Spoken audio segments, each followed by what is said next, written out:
आदाब, आप देख रहे हैं इन फोकस न्यूज़। मैं हूं अर्शद डार और मेरे साथ है अल्ताफ़ बुखारी साहब। बुखारी साहब, जैसा आपको मालूम है, जम्मू में जो रियल एस्टेट समिट हुआ और ये कहा गया है कि यहाँ पे इंडस्ट्रियल डेवलपमेंट की जाएगी, जॉब एवेन्यूज़ को क्रिएट किया जाएगा, और उस पे आपने रिएक्शन ये दिया था कि जो यहाँ पे टेम्परिंग की जा रही है उसके साथ हम कभी नहीं है, अनएक्सेप्टेबल है। किस चीज़ नज़र से आप इस सबको देखते हैं? देखिए, जहाँ तक ये रियल एस्टेट समिट जम्मू में की गई है, मैं उसके लिए मुबारकबाद ही देता हूँ एडमिनिस्ट्रेशन को कि अगर ये इन्वेस्टमेंट लाने के गर्ज से हुई है, हम इसका वेलकम करते हैं। लेकिन इन्वेस्टमेंट की आड़ में अगर बैक डोर से किसी को आके यहाँ बसाया जाए, वो एक्सेप्टेबल नहीं होगा।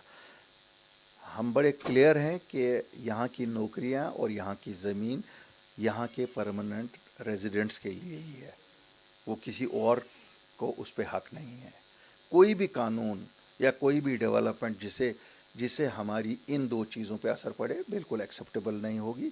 और जहाँ तक एम्प्लॉयमेंट की बात है, अगर ये वक्त की सरकार ये सोचती है कि हमारे लोगों को मजदूरी, बेगार की मजदूर समझ के काम लिया जाएगा और हमारे ज़मीनें और नौकरियां उस एवज हमसे छीन ली जाएंगी, अपनी पार्टी कभी ये एक्सेप्ट नहीं करेगी। एक लफ्ज़ डोमिसाइल पे काफ़ी ज़ोर दिया गया था, तो आप उस सब के बारे में क्या कहना चाहिए? देखिए, डोमिसाइल का सही मतलब यही है कि डोमिसाइल जो जम्मू कश्मीर के पुश्तैनी बाशिंदे हैं, वही डोमिसाइल्स हैं।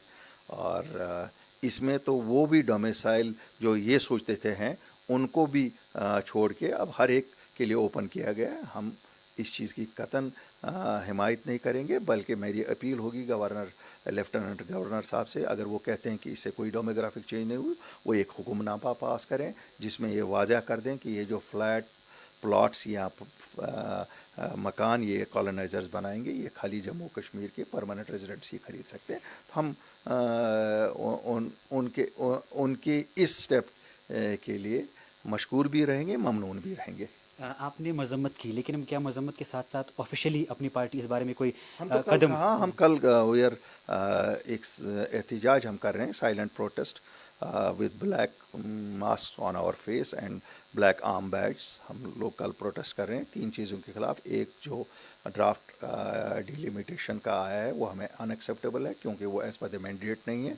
दूसरा, जो प्रेस की फ्रीडम कर्टेल की गई है कि आप प्रेस वाले हकाइक बयान ही नहीं कर सकते हो, सच्चाई पहुंचती ही नहीं है गवर्नमेंट ऑफ इंडिया तक, वज़ीर आज़म के कानों तक सच्चाई पहुंचती ही नहीं है कि है क्या असल। यहाँ अखबारों को ये बनाया गया है जैसे सरकारी गेज़ट है।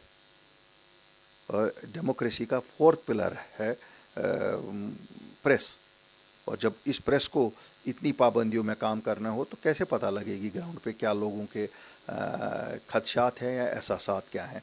और नंबर तीसरा, यही जो कल रियल एस्टेट समिट में वो डोमिसाइल को ओमिट किया गया है, उसके खिलाफ ये तीनों चीज़ों के लिए कल एहतिजाज हम कर रहे हैं। एक पीसफुल कर रहे हैं, हमारे लीडर लोग ही है, हमने कोई आम लोगों को इसमें दावत नहीं दी है।